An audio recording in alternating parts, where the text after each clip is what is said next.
भारत माता की जय।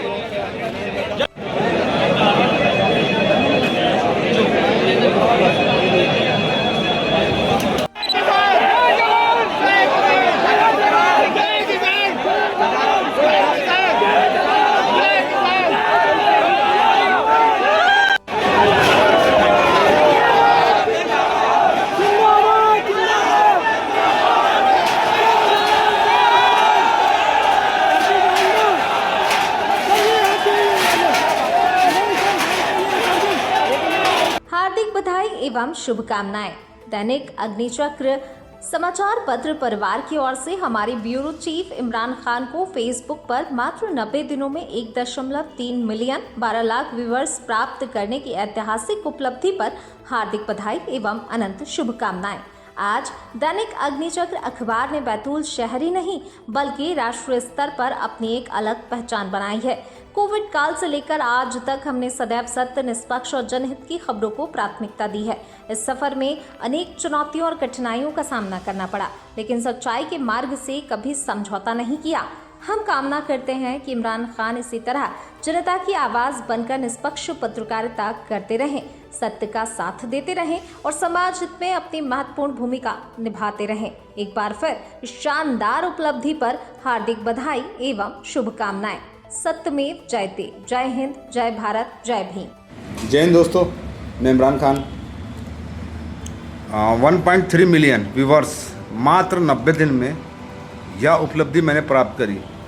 सबसे पहले मैं अपने अखबार दैनिक अखबार अग्निचक्र को समर्पित हूँ, जिससे मैंने अपनी पहचान बनाई, क्योंकि इमरान खान को जाना जाता था अग्निचक्र के नाम से जाना जाता था। आज मेरा अखबार दैनिक है और उन्हीं की वजह से मैं 1.3 मिलियन पर पहुंचा हूं। मेरे फॉलोअर्स और देश की जनता, बैतूल की जनता का मैं तहे दिल से शुक्रगुजार हूं। जय हिंद दोस्तों। बैतूल जिले के सेलगांव 12वीं में सीसी रोड पुलिया एवं सीसी रोड मरम्मत कार्यों की गुणवत्ता निर्माण कार्यों को लेकर शिकायत सामने आई। शिकायतकर्ताओं ने कलेक्टर को आवेदन सौंपकर जांच की मांग की। शिकायत के अनुसार दादा मंदिर से नागदेव मंदिर तक लगभग 120 मीटर सीसी रोड का निर्माण कराया गया था। शिकायत में दावा किया गया इस कार्य की लागत लगभग 3,99,000 रुपए बताई जा रही है। इसके अलावा शंकर के घर से धनराज देशमुख के घर तक आंगनबाड़ी के पास किए गए लगभग 80 मीटर रिपेयरिंग कार्य, मनरेगा के तहत लगभग 1,63,000 के निर्माण कार्य और लगभग 70 मीटर सीसी नाली निर्माण लगभग 84,000 की गुणवत्ता पर भी सवाल उठाए गए हैं। शिकायतकर्ताओं का आरोप है निर्माण कार्य की गुणवत्ता संतोषजनक नहीं है और सड़क में गिट्टी अभी से दिखाई देने लगी है। शिकायत में आरोप लगाया गया है कुछ कार्य किए बिना ही उनकी राशि का भुगतान प्राप्त कर लिया गया। साथ ही सरपंच एवं सचिव पर विभिन्न निर्माण कार्यों में अनियमितता और वित्तीय गड़बड़ियों के आरोप लगाए गए हैं। शिकायतकर्ता ने यहां तक आरोप लगाया कि नल जल संधारण जो कार्य नहीं किया गया उसकी भी राशि ले ली गई है। शिकायतकर्ताओं ने मामले की निष्पक्ष जांच कर दोषियों के विरुद्ध उचित कार्रवाई करने की मांग की है। अब देखना होगा जिला प्रशासन क्या कार्रवाई करता है। बैतूल से खबर। नए कलेक्टर कार्यालय परिसर के आसपास अव्यवस्थाओं को लेकर लोगों में नाराजगी देखने को मिल रही है। नागरिकों का कहना है रजिस्ट्री कार्यालय के पास दोबारा जल भराव हो गया। स्थिति ऐसी है ये समझना मुश्किल हो रहा है कि वहां पानी भरा है या सड़क पर गड्ढे हैं, जिससे आने जाने वालों को परेशानी का सामना करना पड़ रहा है। वहीं लोक सेवा केंद्र की साफ सफाई को लेकर भी सवाल उठ रहे हैं। लोगों का आरोप है कुछ कर्मचारी और अन्य लोग मनमाने तरीके से गुटखा खाकर खिड़कियों और परिसरों में थूक रहे हैं, जिससे कार्यालय की स्वच्छता प्रभावित हो रही है। परिसर में खाली शराब की बोतलें, अन्य कचरा पड़े होने की भी शिकायतें सामने आई हैं। लोगों का कहना है जब से पुराने कलेक्टर कार्यालय का कामकाज नए कलेक्टर कार्यालय परिसर में स्थानांतरित हुआ है, तब से साफ सफाई और रखरखाव की स्थिति बदहाल दिखाई दे रही है। नागरिकों ने मांग की है कि कलेक्टर मामले का संज्ञान लेकर कार्रवाई करने और नगर पालिका और संबंधित विभागों को नियमित साफ सफाई, जल निकासी, रखरखाव के निर्देश देने की कृपा करें। हमारा सवाल ये उठता है कि क्या नगरपालिका साफ सफाई पर ध्यान केंद्रित क्यों नहीं कर रही है? क्यों साफ सफाई नहीं की जा रही है? लोक सेवा केंद्र के पीछे शराब की बोतलें, चाय के डिस्पोजल, वहीं आग लगा दी जा रही है। साफ सफाई क्यों नहीं की जा रही? ये शोध का विषय है। प्रदेश में मूंग खरीदी को लेकर किसानों की बढ़ती समस्याओं के बीच हरदा विधायक डॉक्टर रामकिशोर दोगने ने सरकार से हस्तक्षेप कर किसानों की मूंग फसल की खरीदी सुनिश्चित करने की मांग की। उन्होंने कहा, वर्तमान में केवल 25% मूंग की खरीदी किए जाने से किसानों में असंतोष है और ये समस्या विकराल रूप ले चुकी है। विधायक ने कहा, पहले किसान स्थानीय स्तर पर मांगों को लेकर आंदोलन कर रहे थे, लेकिन अब ये आंदोलन प्रदेश स्तर तक पहुंच चुका है। यदि समय रहते सरकार ने निर्णय नहीं लिया तो किसानों की परेशानियां और अधिक बढ़ सकती हैं। उन्होंने सरकार से आग्रह किया, किसानों के हित में 100% मूंग फसल की खरीदी सुनिश्चित करते हुए समस्याओं का निराकरण किया जाए। इस संबंध में विधायक ने मुख्यमंत्री, कृषि मंत्री, मुख्य सचिव एवं प्रमुख सचिव किसान कल्याण विभाग मध्य प्रदेश शासन से मांग करते हुए घोषणा की है वह किसानों के हित में अपने वेतन का 75% हिस्सा किसान कल्याण कोष में देने के लिए तैयार है। इसके साथ ही विधायक ने प्रदेश के सभी विधायकों से भी अपील की है वह भी किसानों की समस्याओं के समाधान और किसान कल्याण के लिए अपने वेतन का 75% भाग किसान कल्याण कोष में दान करें ताकि किसानों को शीघ्र राहत प्रदान की जा सके। आज बड़े दुखी मन से मुझे बात करना पड़ रही है कि देखिए सरकार सुन नहीं रही किसानों की, जबकि हमारे यहाँ 70% किसान हैं और किसान के ऊपर ही हमारी पूरे देश की अर्थव्यवस्था, और किसान रोड पर है और उससे बात करने को कोई तैयार नहीं है। सरकार बात नहीं कर रही, प्रशासन बात नहीं कर रहा, ये दुर्भाग्य है। मेरा शासन प्रशासन से और सरकार से निवेदन है कि मूंग खरीदी की घोषणा करें, जल्दी से जल्दी किसानों से संवाद करें, बात करें, क्योंकि आप वर्तमान में देखें पहले लोकल लेवल पर आंदोलन चल रहे थे, इसके बाद अब भोपाल तक पहुंच गया और भोपाल के बाद भी कानून व्यवस्था की स्थितियां बनने की स्थिति बन गई है। तो निश्चित है किसानों से संवाद करना चाहिए, किसानों से बात करना चाहिए और किसानों की मूंग खरीदी के संबंध में उनसे चर्चा करें, उनकी लिमिट बढ़ाएं तो ज़्यादा अच्छा रहेगा, क्योंकि जल्दी करेंगे तो ज़्यादा अच्छा रहेगा, लेट करेंगे तो करना तो पड़ेगा ही, जैसे बच्चों के साथ में आपने किया था और उसके बाद इस्तीफा देना पड़ा, इसी तरह से यहाँ खरीदी भी करना पड़ेगी। पर खरीदी का जल्दी घोषणा करें तो ज़्यादा अच्छा रहेगा, क्योंकि किसान बहुत परेशान है। आज घर छोड़कर, परिवार छोड़कर वो आज अगर भोपाल में बैठा हुआ, रात भर से बैठा हुआ है और उससे संवाद नहीं हो रहा, तो ये दुखद बात है।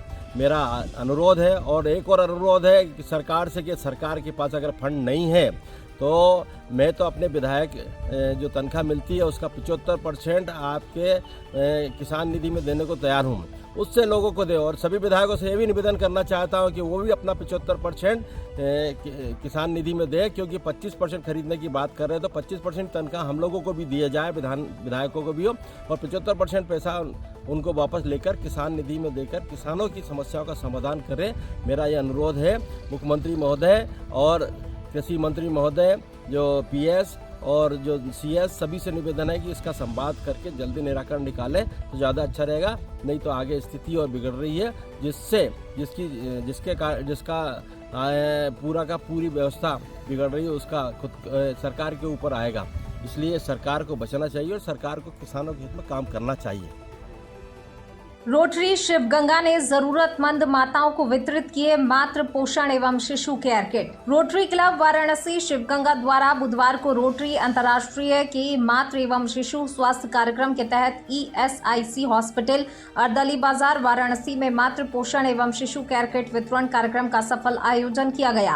कार्यक्रम का शुभारंभ रोटरी के पदाधिकारियों एवं चिकित्सकों की उपस्थिति में हुआ। इस अवसर पर अस्पताल में भर्ती एवं जरूरतमंद माताओं को नवजात शिशुओं के लिए आवश्यक सामग्री से युक्त शिशु केयर किट और माताओं के लिए उपयोगी पोषण सामग्री वितरित की गई। कार्यक्रम के दौरान कार्यक्रम संयोजक बाल रोग विशेषज्ञ डॉक्टर शवांक दुबे ने स्वस्थ मातृत्व, नवजात शिशु की देखभाल तथा पोषण के महत्व पर भी जानकारी दी।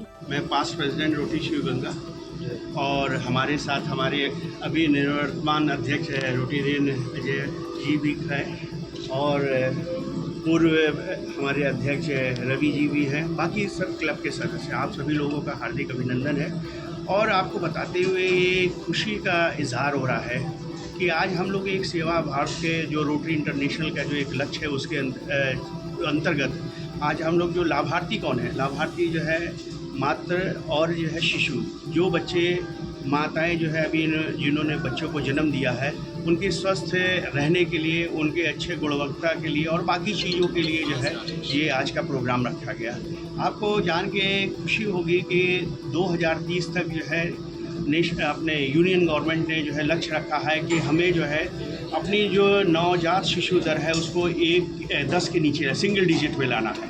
और आपको बताते हुए भी ये अच्छा लग रहा है कि मतलब कि अभी कुछ एक हफ्ते पहले नेशनल लेवल पे जो है 9 ज़िले जो है लिए गए हैं पूरे भारत में, जिनको जो है पहले एक ट्रायल बेसिस पे पायलट प्रोजेक्ट के अंतर्गत जो है एक सिंगल डिजिट में जो है मृत्यु दर लाना, उसमें जो है काशी संकल्प करके बनारस को भी चूज़ किया गया।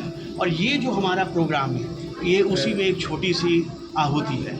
अब आप पूछेंगे क्यों है आहुति? ये है कि अगर जब तक जो है माँ स्वस्थ नहीं होगी, बच्चे स्वस्थ नहीं होंगे, और माँ का विशेषकर स्वस्थ होना बहुत ज़रूरी है, क्योंकि जो भी नवजात मृत्यु दर होती है मेनली अगर हिंदुस्तान में देखिए तो 3-4 काउजेस है। उसमें सबसे एनीमिया का होना, दूसरा जो है आजकल जैसे IVF का है तो डबल जो बच्चे डबल बच्चे जो पैदा होते हैं उनकी वजह से जो है मृत्यु दर ज़्यादा है। दूसरे इन्फेक्शन कंट्रोल अच्छा नहीं है, और समय से पहले जो बच्चे आयरन की कमी होती है उनमें समय से पहले हो जाते हैं। तो हम लोगों ने जो ये वितरण किया है इसमें अधिकतर देखिए वो सामग्री है जो माताओं को हेल्दी रखने में सहायक होती हैं, जैसे उसमें दलिया है, चावल है, दाल है, मतलब फूड प्रोडक्ट है जो कि न्यूट्रिटिव वैल्यू को पूरा करती हैं। मकसद ये नहीं है कि केवल ऐसे आगे बिस्कुट दे दिया वो दे दिए, मकसद ये है कि कैसे हम नवजात शिशु दर को कम कर सकते हैं और एक स्वस्थ भारत की रचना कर सकते हैं। तो आज हम लोग का प्रोग्राम इसी परिप्रेक्ष्य में था, और प्रधानमंत्री की जो इच्छा, हमारे यशस्वी प्रधानमंत्री श्री नरेंद्र मोदी जी जो इच्छा है, उनकी जो इच्छा दृढ़ शिक्षा है कि 2030 तक भारत विकसित देशों के कतार में खड़ा हो जाए स्वास्थ्य के। ये रोटरी इंटरनेशनल और आज हमारे वर्तमान जो अध्यक्ष हैं रोटरी विवेक जी, ये पूरी अपनी जो है टीम के साथ यहाँ मौजूद है, और आप लोग यहाँ पे आए हैं और इसको कवर कर रहे हैं, इसके लिए आप लोगों का साधुवाद, धन्यवाद। अपना परिचय बताइए। मैं रोटोरियन CA विवेक वर्मा, अध्यक्ष रोटरी क्लब वाराणसी शिवगंगा। आज हम लोग ESI हॉस्पिटल में यहाँ पर 25 नव जो न्यूनेटल बेबीज़ हैं और उनकी माताओं को हेल्दी किट और न्यू बेबी किट वितरण कर रहे हैं, जो रोटरी क्लब वाराणसी शिवगंगा के तत्वावधान में यहाँ पर संपन्न हो रहा है। कितने लोगों को किट वितरण? 25 किट यहाँ पर हम लोग वितरित कर रहे हैं। आज गुरु पूर्णिमा का पर्व है, क्या कहना चाहेंगे इसको? आज गुरु पूर्णिमा पर भाई गुरु गोविंद दो पड़े काबू लागे पाओ बलिहारी, गुरु आपने गोविंद जी बताए। इसी को करते हुए जो गुरु जिन्हों ने निर्देश दिया है उसका पालन हम लोग कर रहे हैं और उसी को आगे बढ़ा रहे हैं। ये हमारे स्व से ऊपर सेवा का भाव है। सबसे पहले कि स्व से ऊपर सेवा और सर्विस एवं सेल्फ जो है, और 12 तारीख को जो है हमारे क्लब के 300 साइकिलें वितरण की जाएंगी, जिसमें हमारे रोटरी इंटरनेशनल प्रेसिडेंट ओलियंका बाबा लूला जो अमेरिका से हैं वो आ रहे हैं, और उन्हीं के तत्वावधान में 300 साइकिलें जो हैं ये कहाँ पर वितरण किया जाएगा? ये रुद्राज कन्वेंशन सेंटर सिगरा पे है, वहाँ पर 300 साइकिलें वितरण की जाएंगी। और ज़रूरतमंद महिलाओं को जो है संस्था हमारी सेवा कार्य में सब, जैसे स्कूलों में, प्राथमिक विद्यालयों में जो कुछ ज़रूरतमंद चीज़ें हैं वहाँ वितरण किया जा रहा है। 15 अगस्त 26 जनवरी वहाँ के बच्चों के साथ मनाया जाता है, उनको पुस्तकें और पेन पेंसिल वगैरह वितरण किया जाता है। साथ में हमारा जो क्लब है वो सेवा कार्य में लगा है, जैसे कि हॉस्पिटल में हम लोग कार्य करते रहते हैं, और जो है सखी को सिलाई मशीनें ज़रूरतमंद महिलाओं में विकसित की हैं, और 10 साइकिल भी वितरण करने का योजना है। आगे जो है हम लोग की योजना में बच्चों के करियर के लिए गाइडेंस प्रोग्राम वगैरह हम लोग किए जाएंगे। आज हॉस्पिटल में कितने किट बच्चों को दिए गए? 25 किट दिए जा रहे हैं। बोधगया के ट्रैवल एजेंट्स ने वाराणसी की पर्यटन एवं आतिथ्य सुविधाओं का लिया अनुभव। HGMA UP की 2 दिवसीय फेम ट्रिप सफल। यूपी बिहार पर्यटन सहयोग को मिलेगी नई दिशा। Hotel general managers association of Uttar Pradesh ने association of Buddhist tour operators ABTO Bihar एवं BTA ने 27 एवं 28 जुलाई को बोधगया के प्रमुख ट्रैवल एजेंट्स के लिए 2 दिवसीय वाराणसी फेम ट्रिप का सफल आयोजन किया। कार्यक्रम का उद्देश्य उत्तर प्रदेश और बिहार के पर्यटन उद्योग के बीच सहयोग को मजबूत करना और वाराणसी की आध्यात्मिक, सांस्कृतिक और धार्मिक विरासत के साथ यहाँ की आधुनिक पर्यटन एवं आतिथ्य सुविधाओं से ट्रैवल एजेंट्स को अवगत कराना था। मेरा नाम कॉलेज कुमार है, मैं secretary general association of Buddhist tour operator का हूँ, प्लस मैं ministry of tourism government of India में एडवाइज़र हूँ, सलाहकार हूँ। आज इस एसोसिएशन में कैसा लगा सर, और क्या लगा आपको? सबसे पहले तो हम लोगों ने एक पवित्र दिन जिस दिन सारनाथ को वर्ल्ड हेरिटेज में डाला गया उस समय हम लोगों ने काशी में प्रार्थना की भगवान शंकर जी और प्लस बुद्ध को भी कि एक ऐसा जगह कितना दुनिया का सबसे पुराना शहर है लेकिन यहाँ एक भी वर्ल्ड हेरिटेज नहीं था, लेकिन वो घोषित हुआ। सबसे बड़ी बात ये है। प्लस यहाँ हम लोगों ने, क्योंकि बुद्धगया और सारनाथ दोनों इनबाउंड है, इनबाउंड का मतलब विदेशी को हम लोग लाते हैं, तो इनबाउंड एक साथ मिल करके कोई कंपटीटर नहीं है, एक ब्रदरहुड के नाते दोनों मिल करके सीजन आने के पहले, हम लोगों को सितंबर में सीजन होता है, सीजन आने के पहले हम लोगों ने कम से कम मिल करके एक पहल जो किया, ये अपने आप में बहुत बड़ी चीज़ है। दूसरी चीज़ हम यही बोल रहे थे लोगों को कि अब सारनाथ का महत्व, पहले तो हमारे पास क्या था भाई, धम्मे का स्तूपा था, म्यूजियम था, अब हमारा वर्ल्ड हेरिटेज भी हो गया, प्लस एक नेशनल म्यूजियम जहाँ एंथम है, तो चिन्ह है भारत का, वो हुआ, विपश्यना सेंटर है, धम्मे का स्तूपा है। तो एक जैसे हम वाराणसी को एक सर्किट में सारनाथ को जोड़ते थे, अब सारनाथ एक सर्किट हो गया कि वर्ल्ड हेरिटेज के बाद हम क्या क्या चीज़ देख सकते हैं, काशी, वाराणसी, ये सब जगह हम लोग देख सकते हैं, रामनगर देख सकते हैं। ये तो एक नया चीज़ हुआ और ये दुनिया के लिए हम लोगों ने भी डाला कि कैसे विश्व के हर लोग, ऐसा खाली बुद्धिस्ट लोग नहीं आएगा, बुद्धिस्ट तो आते हैं, उसका तो स्वर्ग है, 4 प्लेसेस में एक सारनाथ भी है, लेकिन अब जो है, जो फ्रीलांसर हुआ, लेजर टाइप पे हुआ, एजुकेशनल वाले लोग हुए, ये सब भी यहाँ मेडिटेशन वाले लोग हुए, नए नए सर्किट का एक डेवलपमेंट हुआ जिससे टूरिज़्म बहुत ग्रो करेगा। क्या कहेंगे यहाँ के प्रेसिडेंट के लिए जिन्होंने आपको बुलाया, उनके लिए क्या 2 शब्द कहना चाहिए? सबसे पहले तो एक मैं राजगीर का हूँ और ये पूरे बिहार राज्य के टूर ऑपरेटर यहाँ आए हुए हैं। हमारे एक राजगीर में 4 स्टार होटल है, कोई भी आदमी आ जाए, क्योंकि वो इतने प्रोफेशनल हैं और बहुत अच्छे तरह से काम करते हैं, सीएम भी आ जाए फिर भी वो गेट के बाहर नहीं आते।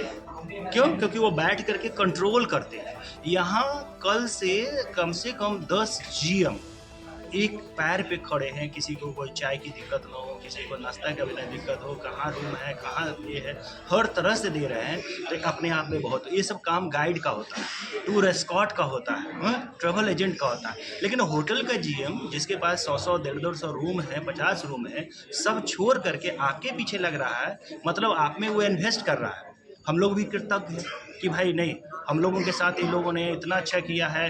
अब पहले, अभी कोरोना के बाद होटलों का तो इतना आसमान छू गया है, मैं इस इंडस्ट्री में 30 साल से हूँ, कि एक रेट लेना तो दूर की बात। अभी मैं बेंगलोर से आया है ना, कि आप एक मेल करिएगा, 4 दिन के बाद वो रिप्लाई करता है कि अभी आपका रूम ये वेटिंग है, या 24 घंटा के लिए कंफर्मेशन दे रहे हैं। वहाँ ये कंप्लेन था।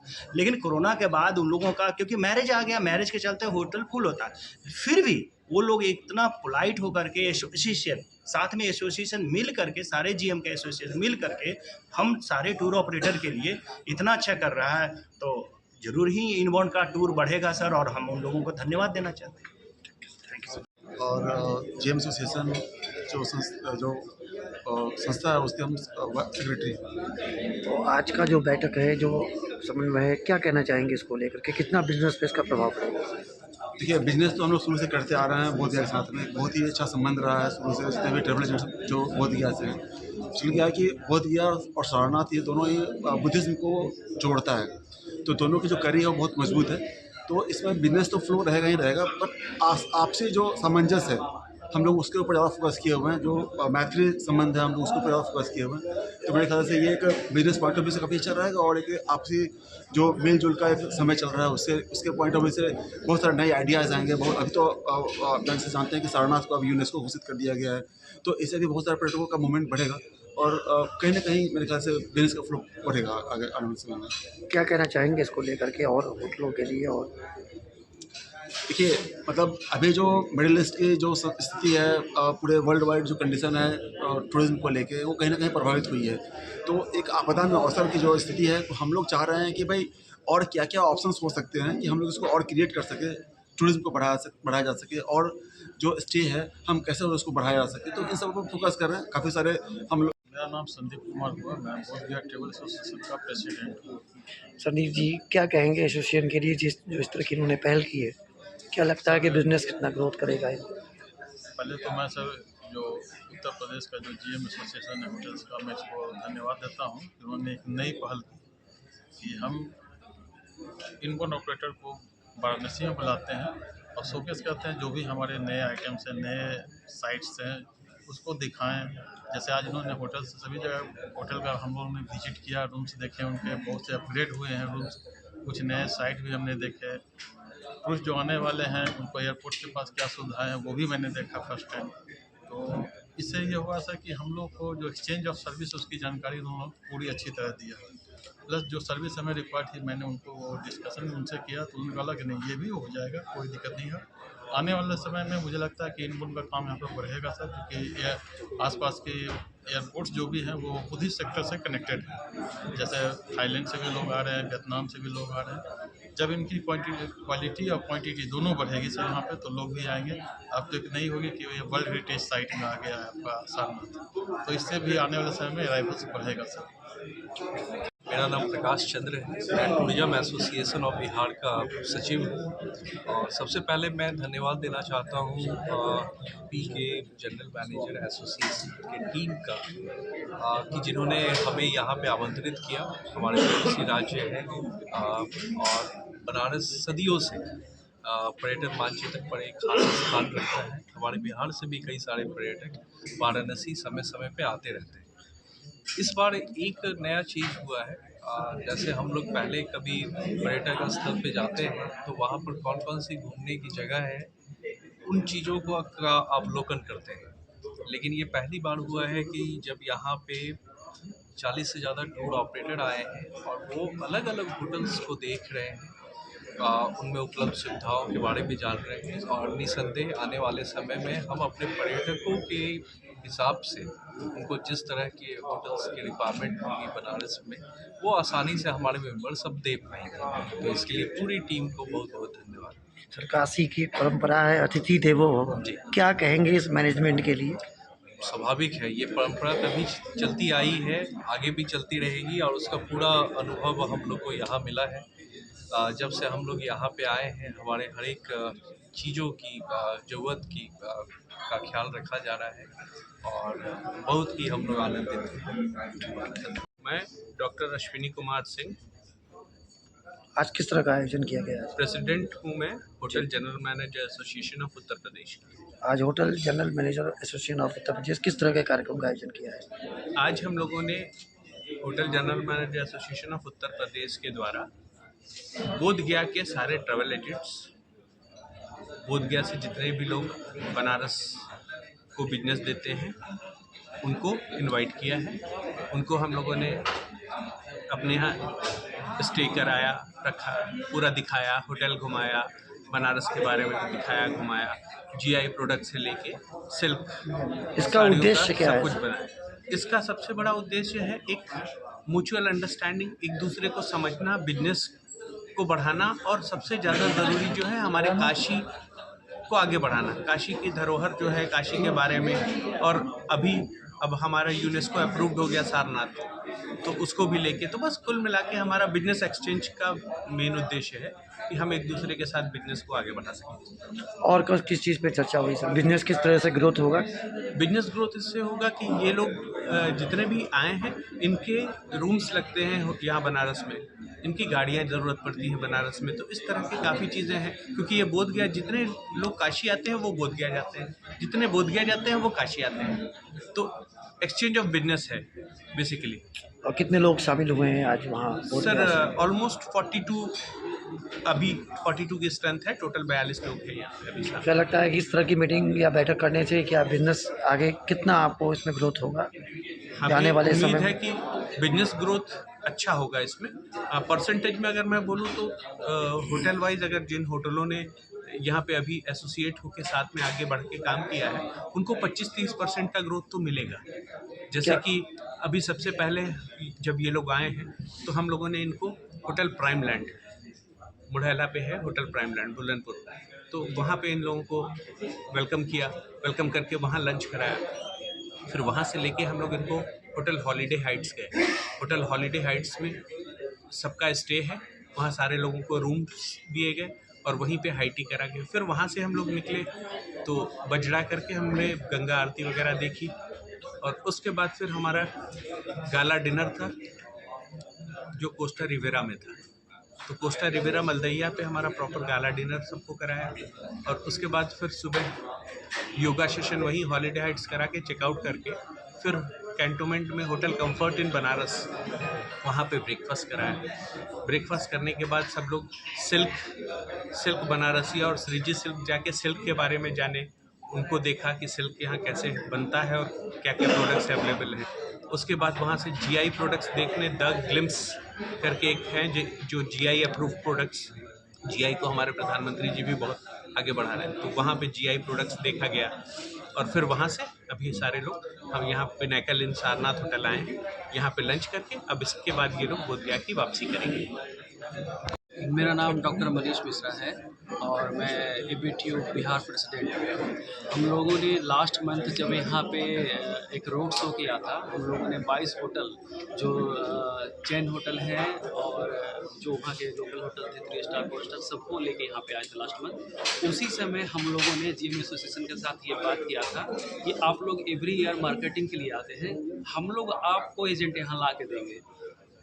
हमने होटल वालों को लाया है, इस बार हम एजेंट को लाएंगे, वैसे एजेंट जो नए नए अभी हर एवरी ईयर कोई ना कोई कंपनी बनती है बोधगया में। और बोधगया एक बहुत बड़ा हब है इंटरनेशनल मार्केट का, जहाँ पे थाई, वियतनामीज, बर्मा, श्रीलंका सारे कंट्री से लोग काम करते हैं। तो हम लोगों ने यह निश्चय किया था कि उसी समय हम यहाँ पे लाएंगे और इनका जितने भी एसोसिएशन में होटल हैं उनसे मिलवाएंगे। तो वो इन्होंने बहुत अच्छे से वेलकम किया डे 1 से डे 2 तक। इनका हॉस्पिटलिटी देख के मतलब कि सभी लोग गदगद हैं, खुश हैं, बिलीव नहीं हो रहा। जैसे सर एक सर ने बताया कि जीएम लगे हुए हैं, ये सच्चाई है कि जीएम लगे हुए हैं और सभी लोग सेटिस्फाइड हैं। और मेरा उम्मीद है कि जो नए एजेंट जुड़े हैं, जो होटल विजिट किए हैं, उनका कॉन्फिडेंस लेवल बढ़ा है कि इस तरह का होटल है और अच्छे से यहाँ पे बिजनेस हो पाएगा। एसोसिएशन के लिए क्या कहेंगे, जो एसोसिएशन ने आपको बुलाया उनको क्या कहना चाहिए? एसोसिएशन ये पहला बार ऐसा हुआ है कि इन्होंने वेलकम किया यहाँ पे और बहुत अच्छे तरीके से किया है। सभी लोग सेटिस्फाइड हैं इनके खाना से, रूम सर्विस से, इनकी उपस्थिति से, तो बहुत अच्छा। Thank you very much. प्रदेश मंत्री टेटवाल ने अंजड़ की सरस्वती पहाड़ी पर त्रिमूर्ति पौधा रोपित कर पर्यावरण संरक्षण का दिया संदेश। स्वच्छ नगर, स्वस्थ नगर और सुंदर नगर के संकल्प के साथ बड़वानी जिले के अंजड़ नगर परिषद में अमृत हरित महाअभियान के तहत पौधारोपण कार्यक्रम आयोजित किया गया, जिसमें जिले के प्रभारी मंत्री डॉक्टर गौतम टेटवाल ने नगर परिषद अध्यक्ष मांगीलाल मुकाती, भाजपा मंडल अध्यक्ष ऋतुराज सिंह तोमर और जनप्रतिनिधियों सहित प्रशासनिक अधिकारियों और नागरिकों ने त्रिमूर्ति पौधा रोपित कर पर्यावरण संरक्षण का संदेश दिया। दरअसल अंजड़ नगर परिषद द्वारा अमृत हरित महाअभियान के अंतर्गत आयोजित कार्यक्रम मुख्य अतिथि के रूप में पहुंचे प्रभारी मंत्री श्री टेटवाल ने त्रिमूर्ति पौधारोपण किया। इस दौरान जल, जंगल, जमीन के संरक्षण का संदेश देते हुए अधिक से अधिक पौधे लगाने की अपील की। वक्ताओं ने कहा, प्रकृति का संरक्षण हम सभी का नैतिक दायित्व है और स्वच्छ पर्यावरण, शुद्ध वायु तथा सुरक्षित भविष्य के लिए जन भागीदारी बेहद आवश्यक है। कार्यक्रम के दौरान पर्यावरण संरक्षण को जन जन का अभियान बनाने का आह्वान किया गया। हरियाली बढ़ाएं, धरती मुस्कुराए और शुद्ध वायु, स्वस्थ जीवन जैसे संदेशों के साथ लोगों को पौधारोपण के लिए प्रेरित किया। इसके बाद सरस्वती पहाड़ी स्थित मां सरस्वती मंदिर में दर्शन कर आशीर्वाद प्राप्त किया, जहां छात्राओं ने कमल का फूल भेंट कर अतिथियों का स्वागत किया। इस अवसर पर मंडल अध्यक्ष अजय यादव, मंडल अध्यक्ष ऋतुराज सिंह तोमर, नगर परिषद अध्यक्ष मांगीलाल मुकाती, बंटी बंसल, राजेंद्र भावसार, परवीन पाटीदार सहित पदाधिकारी, प्रशासनिक अधिकारी, कार्यकर्ता, बड़ी संख्या में नागरिक उपस्थित रहे। कार्यक्रम का समापन एक पौधा आज लगाएं, आने वाली पीढ़ियों के लिए धरती को बचाएं के संकल्प के साथ हुआ। है ना जी। नगर पालिका के द्वारा वृक्षारोपण का कार्यक्रम भी हुआ और साथ में अंजड़ सरस्वती पहाड़ी पर वृक्षारोपण का कार्यक्रम सरस्वती समिति के द्वारा हुआ। इन लोगों ने लक्ष्य लिया है, मैं भी ऐसा चाहता हूँ कम से कम 1000 वृक्ष लगाए पूरी समिति और नगर उनका सहयोग करे और वृक्ष जीवित भी रहे। माँ नर्मदा जी के पावन आंचल में सतपुरा की पहाड़ियों पर माँ हमारी जीवनदायिनी है और माँ में निर्मल, चंचल, पवित्र जल जब तक प्रवाहित रहेगा तब तक हम वृक्षों को जिंदा रखेंगे, वृक्ष लगाते रहेंगे। वृक्ष जल का संचय करके जड़ों द्वारा और सीधा माँ को जल प्रदान करता है, जिससे हमें जीवन मिलता है। आज के अवसर पर ये वृक्षारोपण समिति को भी बहुत बहुत साधुवाद देता हूँ, धन्यवाद देता हूँ।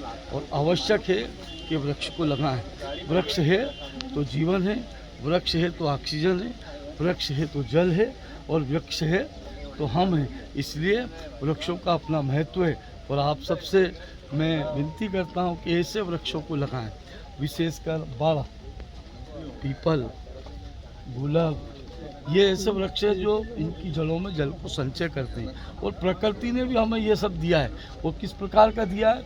जब धरती के ऊपर इन दिनों में फल नहीं होते हैं तब पीपल में फल आते हैं, और पक्षी पीपलों का फल, पीपली को ग्रहण करके अपना उसी के पीपल के फल के 2 महीने बाद, 1 महीने बाद फिर बड़ में फल आते हैं, फिर गूलर में फल आते हैं, और पेड़ों पर रहने वाले पक्षियों को वो फल भोजन के रूप में भी मिलता है। तो प्रकृति का ये अपना चक्र है, और इस चक्र को, प्रकृति के चक्र को, संतुलन को बनाए रखें। आज के दिन मैंने ऐसा पता भी लगाया कि आज शेर दिवस भी है ना, क्या है? टाइगर दिवस है। तो टाइगर दिवस का अवसर भी मध्य प्रदेश टाइगरों का संरक्षण, संचालन और टाइगर को रखने के लिए, प्रकृति के संतुलन के लिए मध्य प्रदेश 1 नंबर है। हमारे यहाँ लगभग 900 के आसपास टाइगर है। पूरे देश भर में हम टाइगरों के संरक्षण में 1 नंबर है, और हमने अगला लक्ष्य इसी वर्ष का 1100 टाइगर हमारे मध्य प्रदेश में रहेंगे। ये प्रकृति का, जंगल का संतुलन बनाने के लिए टाइगर का भी अपना योगदान है। मैं मध्य प्रदेश सरकार के यशस्वी मुखिया डॉक्टर मोहन यादव जी को भी धन्यवाद देता हूँ। वन एवं पर्यावरण का संग्रहण, संचालन के लिए उनका जो संदेश है वो समाज को मिले। धन्यवाद। बिजली कटौती के बीच विश्वनाथ खेड़ा के एक घर में घुसा नाग नागिन का जोड़ा, रात भर डरे सहमे रहे परिवार के सदस्य। ठीकरी तहसील के ग्राम विश्वनाथ खेड़ा के एक घर में रात के समय बिजली कटौती के बीच नाग नागिन का जोड़ा घर में घुसने से पूरे परिवार में दहशत फैल गई। रात भर परिवार के लोग डरे सहमे माहौल में घर के भीतर ही रहे। सुबह होने पर सर्प विशेषज्ञ को बुलाकर दोनों सांपों को सुरक्षित रेस्क्यू कराया। दरअसल बुधवार सुबह 10 बजे के दरमियान लक्ष्मी नारायण कुमावत ने बताया, ये घटना उस समय हुई जब बिजली गुल थी। रात के समय घर के भीतर नाग नागिन का जोड़ा दिखाई दिया। अचानक दोनों सांपों को देखकर परिवार के सदस्यों में अफरा तफरी मच गई। सुबह सूचना मिलने पर सर्प विशेषज्ञ मौके पर पहुंचे और दोनों सांपों का रेस्क्यू कर उन्हें सुरक्षित पकड़ लिया। इसके बाद दोनों सांपों को जंगल में छोड़ दिया। रेस्क्यू के बाद परिवार ने राहत की सांस ली। नमस्कार, मैं लक्ष्मी नारायण कुमावत, ग्राम विश्वनाथ खेड़ा, तहसील ठीकरी। बीती रात विद्युत विभाग ने जो लाइट बंद की थी, पूरे 7 से 8 घंटे बंद रही थी लाइट। उसके दरमियान हमारे घर के अंदर नाग नागिन का जोड़ा बिस्तरों के पास में आ गया। तो रात भर हम सो नहीं पाए, जिसके चलते हमने सुबह नीलेश उपाध्याय ग्राम तलवाड़ा से उनको बुलाया। उन्होंने ढूंढ करके उन सांपों को बाहर निकाला। तो मेरा निवेदन है विद्युत विभाग से कि हमारे घर में 2 छोटी छोटी बच्चियां हैं, और ऐसे कई परिवार हैं जिनमें छोटे छोटे बच्चे हैं। सांप, बिच्छू और अन्य जीव जानवर अंदर घुसते हैं।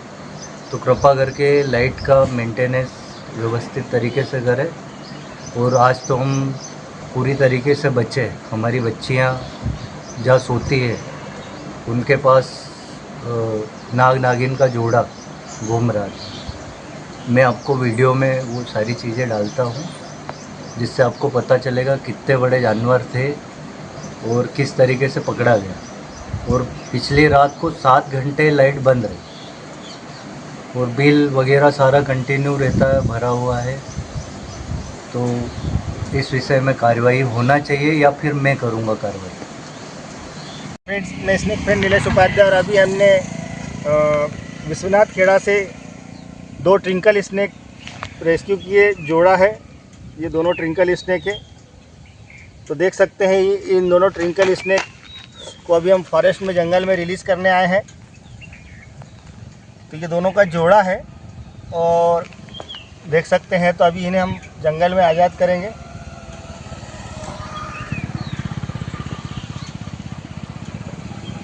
तो देख सकते हैं कि ये किस तरीके से अटैक करते हैं। तो अभी इसे हम जंगल में आज़ाद कर रहे हैं। ये दोनों ट्रिंकल स्नेक है।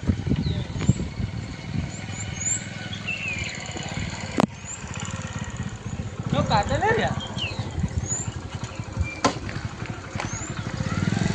देख सकते हैं ये ट्विंकल स्नेक दोनों नीले नामे हैं।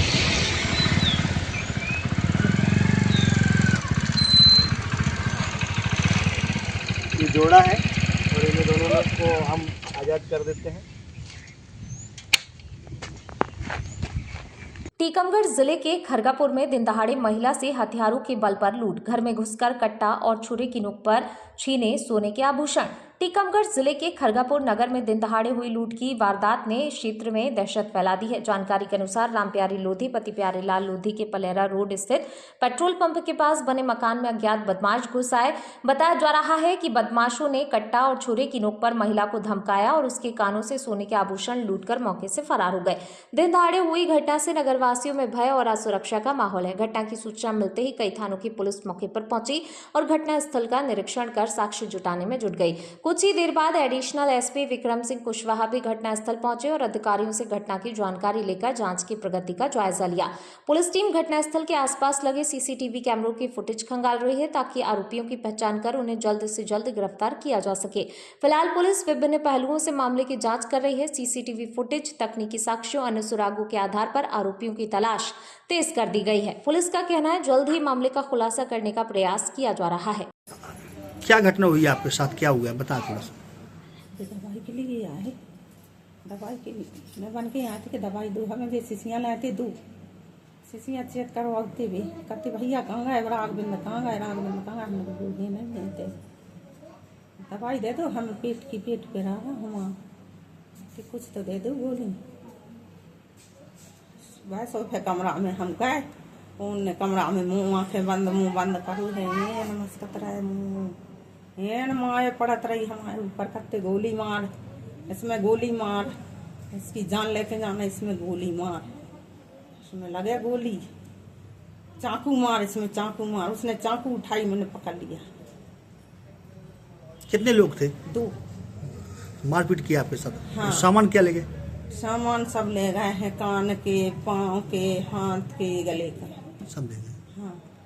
कितनी उम्र के, थोड़ा समझ में आ रहा है आपको? हाँ, 25-26 साल का लड़का था, एक 35 को 40 को।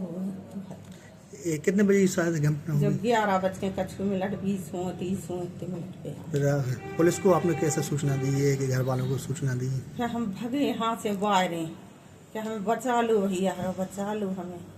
सोचे मोहल्ला के लोग जुड़े, सब ने पुलिस को खबर। घर पे कोई नहीं था? कोई नहीं था, हमारे यहाँ के लिए भगवान था हमारे पास, कोई बालाजी। प्यारे लाल राजपूत जी बताएं, आपके घर पे ये क्या हुआ है? कुछ सुनने में आ रहा है कि घटना घटी, क्या हुआ? होटल में था नहीं, तो आपको कैसे? तो यहाँ से फोन गया बगल वालों से, मैं तत्काल वहाँ से आया।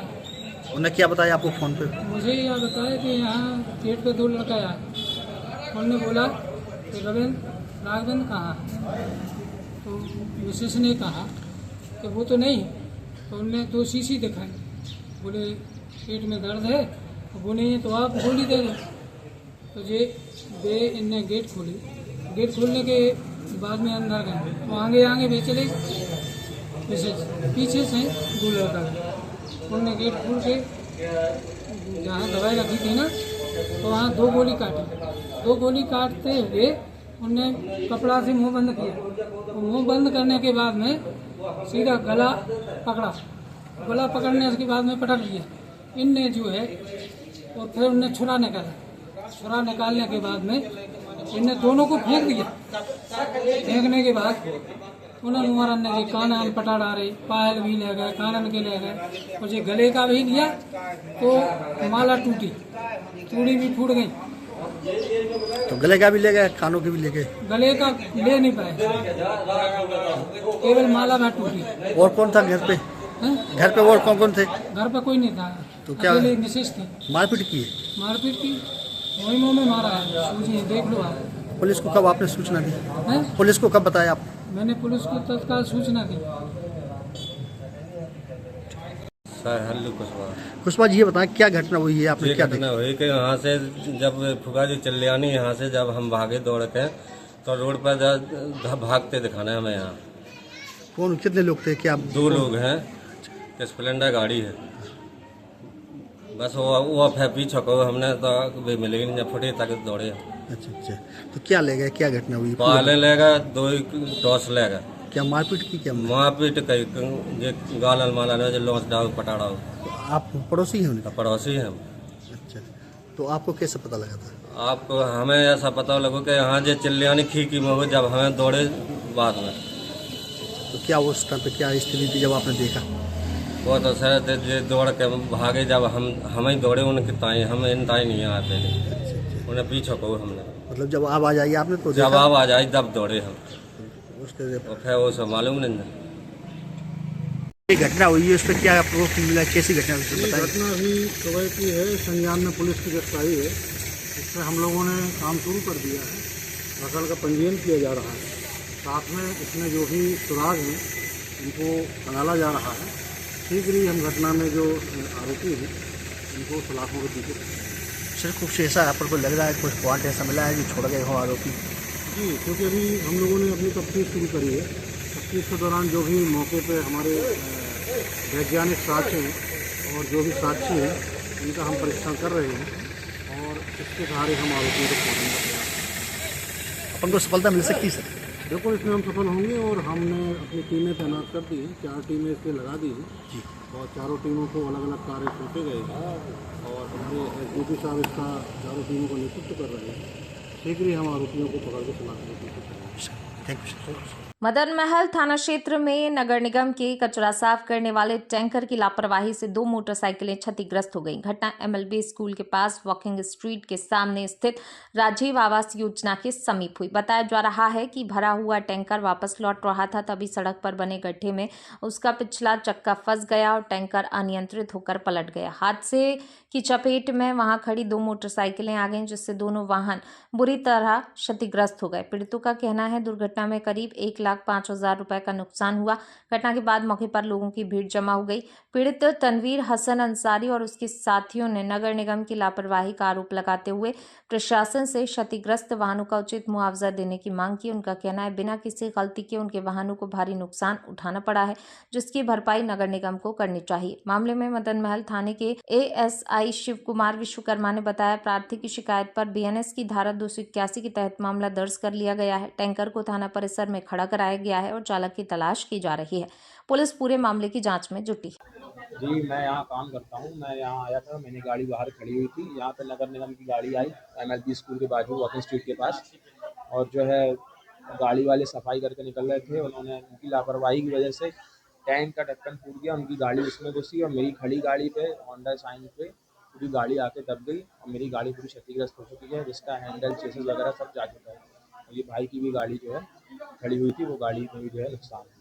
उनकी गाड़ी Splendor plus MP20 MX 21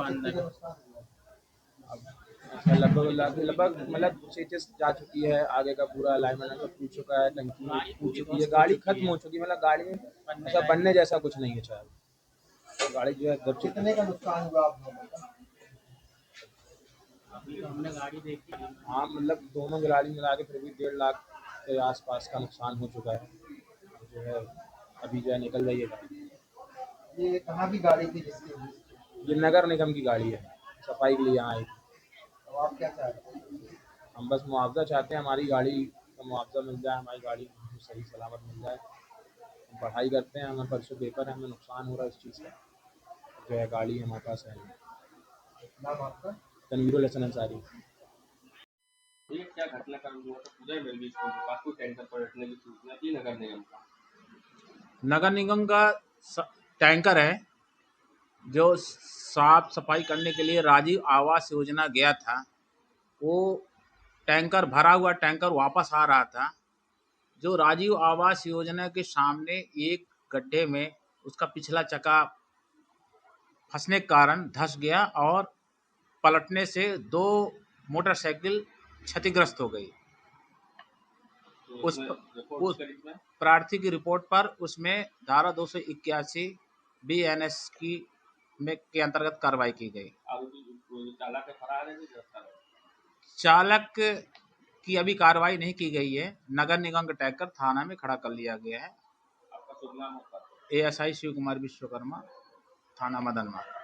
Jabalpur की हनुमान ताल थाना पुलिस ने वाहन चोरी के मामले में कार्रवाई करते हुए शातिर वाहन चोर और 16 वर्षीय विधि विवादित बालक को गिरफ्तार किया है। आरोपियों के कब्जे से और निशानदेही पर चोरी के 5 दोपहिया वाहन बरामद किए गए हैं, जिनकी कीमत 6 लाख रुपए बताई गई है। कार्रवाई पुलिस अधीक्षक संपत उपाध्याय के निर्देश पर अतिरिक्त पुलिस अधीक्षक आयुष जाखड़, नगर पुलिस अधीक्षक गोहलपुर उदयभान वागरी के मार्गदर्शन और हनुमान ताल थाना प्रभारी सुभाष चंद्र बघेल के नेतृत्व में की गई है।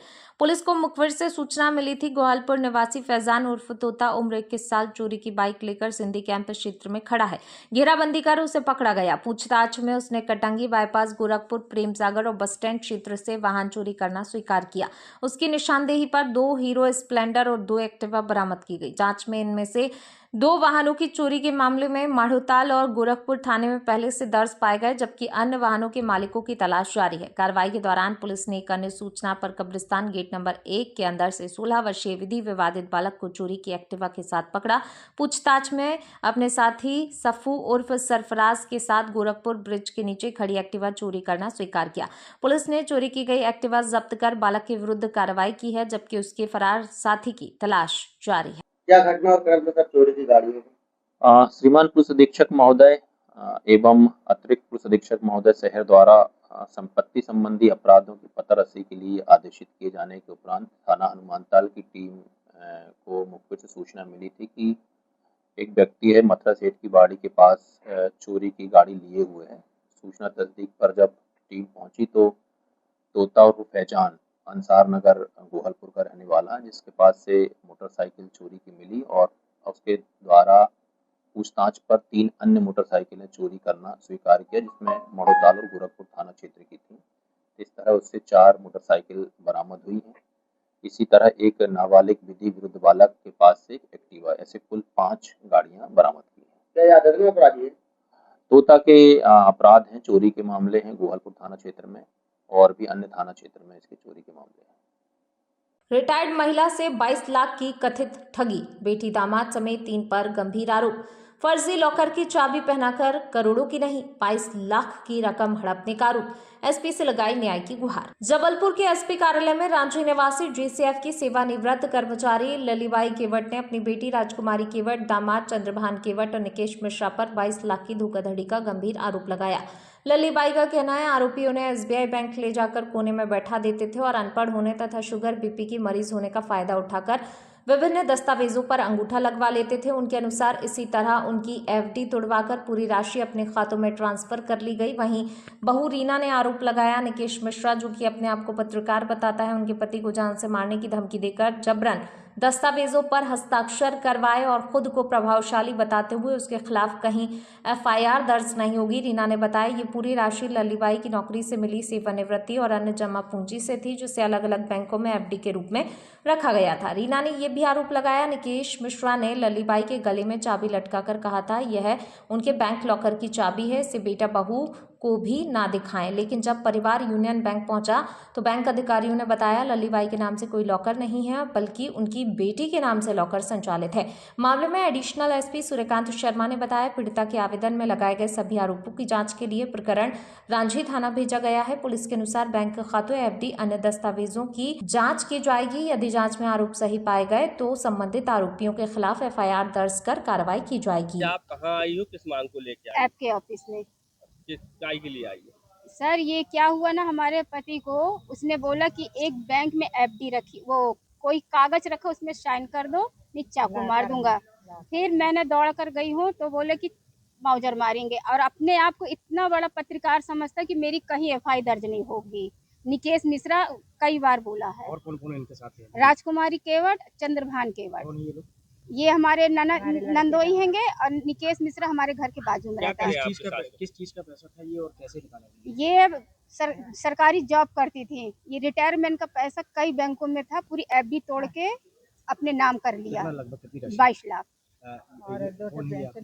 ये हमारी सास है। अच्छा, जो गले में चाबी भी टांग दी है, क्या है ये निकेश मिश्रा ने बोला है कि अम्मा ये लॉकर की चाबी है, इसको संभाल के रखना, अपने बेटा बहू को नहीं दिखाना। फिर इसके बाद आप बैंक गए तो क्या बोला? तो जब हम लोग बैंक गए तो पूरा न इनके नाम से लॉकर था और न कहीं इनके 1 रुपया था। तो किसकी शिकायत आज करने की? हम लोग रांझी थाने में भी गए तो कोई सुनवाई नहीं हो रही है। क्या बोल रहे हैं?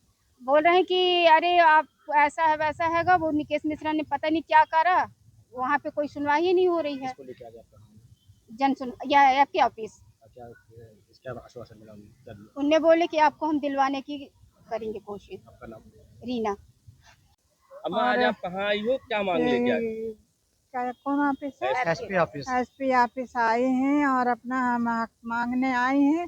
और हमारी लड़की राजकुमारी और चंद्रभान केवट और लिकेश मिश्रा ये तीनों मिल के ने और हमारी पूरी रकम निकाले, हमको कोने में ऐसे बैठाड़ देते रहे हैं और कहें और कागज में अंगूठा लगवा लेते रहा है। और जब मैं पूछी क्या कर रहा भैया, क्या लिख रहा है, तो कहे चुप रहो अम्मा, तुम्हारा ही काम कर रहे हैं, तुम्हारा काम कर रहे हैं और है तो तुम्हारा काम कर रहे हैं, तुम चुप रहो, बैठो, शांत बैठो इधर। हम कहूँगा कोने में बैठाड़ देता रहा, अंगूठा लगवा के। कहाँ कोने में? कोई बैंक में ले आता था?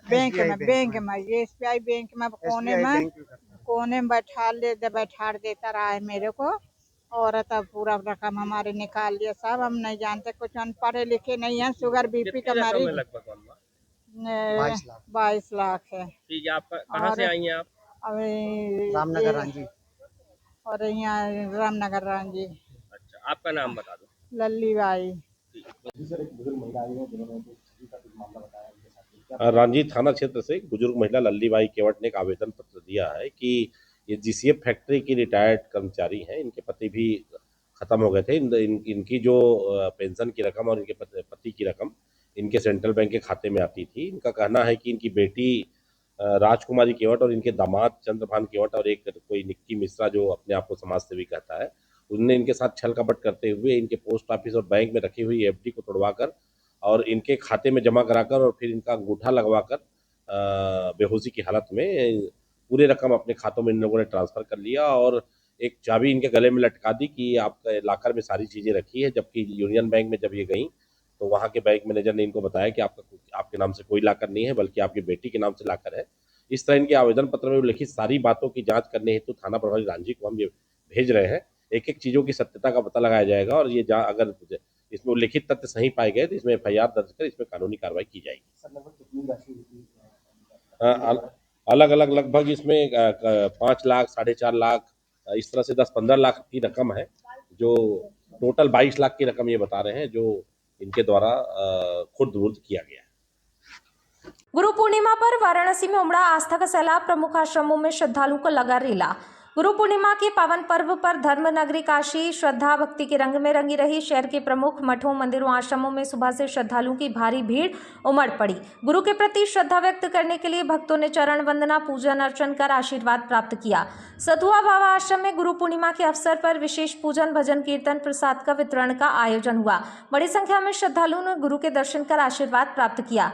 नारायणानंद तीर्थ जी महाराज के आश्रम में गुरु पूर्णिमा महोत्सव श्रद्धा उल्लास के साथ मनाया गया। आज गुरु पर्व है, क्या कहना चाहेंगे भक्तों के लिए?